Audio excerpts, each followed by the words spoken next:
राधे राधे सभी भक्तों को। आज हम बात करेंगे तुलसी विवाह की, एक ऐसा पावन पर्व जो भक्ति, प्रेम, विश्वास और समर्पण का प्रतीक है। कहते हैं जिसने जीवन में एक बार भी भावपूर्वक तुलसी विवाह किया, उसके ऊपर भगवान श्री हरि की कृपा कभी कम नहीं होती है। आज कार्तिक माह की शुक्ल पक्ष एकादशी तिथि के दिन तुलसी विवाह का व्रत है। तुलसी विवाह के दिन तुलसी जी और शालिग्राम भगवान की पूजा की जाती है और विवाह कराया जाता है।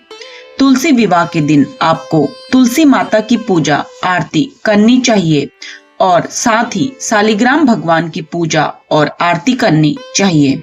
तुलसी विवाह कराने से माँ लक्ष्मी की कृपा मिलती है और आर्थिक तंगी से छुटकारा मिलता है। आपको आज तुलसी विवाह के दिन तुलसी विवाह की कथा को जरूर पढ़ना चाहिए। आपको तुलसी विवाह पर इस कथा का पाठ करना चाहिए। आज हम जानेंगे तुलसी विवाह क्यों मनाया जाता है, इसका पौराणिक महत्व, देवी तुलसी और शंखचूर्ण की कथा और सही विधि जिससे व्रत पूर्ण होता है। तुलसी माता का स्वरूप। तुलसी पौधा सिर्फ एक पौधा नहीं, ये स्वयं दिव्य शक्ति का स्वरूप है। शास्त्रों में तुलसी को विष्णु प्रिय कहा गया है। जिस घर के आंगन में तुलसी होती है वहां अशुभ शक्तियां प्रवेश नहीं कर पाती। सुबह सुबह तुलसी को जल देना, दीपक जलाना और परिक्रमा करना, यह सीधे पुण्य, स्वास्थ्य, धन और शांति देने वाला है। तुलसी विवाह की पौराणिक कथा। एक समय की बात है, ब्रह्मांड में एक अत्यंत तेजस्वी, पराक्रमी, दानी और धर्मात्मा असुर राजा हुआ, शंखचूर्ण। वह महाशिव भक्त था। उसका तेज इतना प्रबल था कि देवता भी उससे भयभीत रहते थे। एक दिन शंखचूर्ण की भक्ति व तप से प्रसन्न होकर ब्रह्मा जी ने उसे एक अनुपम वरदान दिया कि जब तक उसकी पत्नी पतिव्रता रहेगी, कोई भी उसे पराजित नहीं कर सकेगा। उसकी पत्नी थी वृंदा, जो आगे चलकर तुलसी के नाम से जानी गई। वृंदा अपूर्व रूप से सुंदर, मधुर और अत्यंत पतिव्रता नारी थी। उनकी पतिव्रता का तप इतना महान था कि देवताओं के सारे प्रयास निष्फल हो रहे थे। कोई भी शंखचूर्ण को युद्ध में हरा नहीं पा रहा था। यही समय था जब देवता प्रभु श्री विष्णु के शरण में पहुंचे। उन्होंने प्रार्थना की, हे नारायण, की यदि शंखचूर्ण का अंत नहीं हुआ तो अधर्म बढ़ेगा, देवत्व नष्ट हो जाएंगे।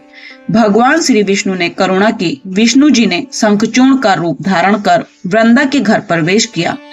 वृंदा ने सोचा, मेरे स्वामी लौट आए। उन्होंने चरण स्पर्श किया और उनके पवित्र संकल्प का भंग हो गया।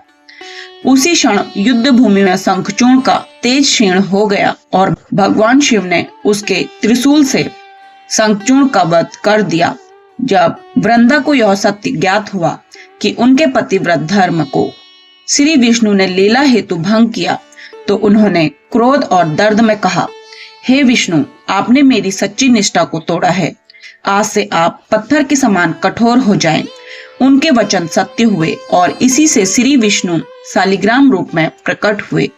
वृंदा का शरीर भूमि पर गिर गया और उनसे एक पावन सुगंधित दिव्य पौधा प्रकट हुआ, जिसे हम आज तुलसी के नाम से जानते हैं। भगवान ने कहा, हे वृंदा, अब तुम मेरी प्रिया हो।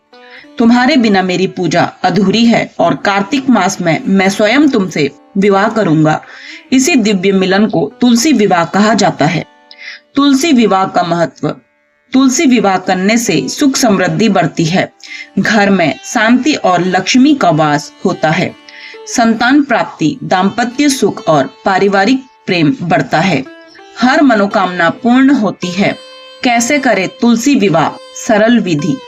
नंबर 1, सबसे पहले तुलसी को सुंदर वस्त्र, चुनरी या लाल कपड़ा ओढ़ाएं। पास में शालिग्राम या विष्णु जी की मूर्ति विराजमान करें। नंबर 3, तुलसी माता को हल्दी, कुमकुम, पुष्प, दीपक, मिष्टान अर्पित करें। नंबर 4, उसी प्रकार शालिग्राम जी को स्नान, वस्त्र और प्रतीक रूप से जनेऊ पहनाएं। नंबर 5, अब विवाह मंत्र बोलते हुए तुलसी और शालिग्राम का पवित्र मिलन कराएं। नंबर 6, अंत में आरती करें और प्रसाद बांटें। तो प्यारे भक्तों, तुलसी विवाह सिर्फ कर्मकांड नहीं, ये प्रेम, त्याग, विश्वास और भक्ति की सजीव अनुभूति है। जब हम तुलसी माता और श्री हरि के विवाह का उत्सव मनाते हैं तो हमारी आत्मा भी भक्ति रूपी विवाह में बच जाती है। तुलसी माता की जय। श्री हरि नारायण की जय।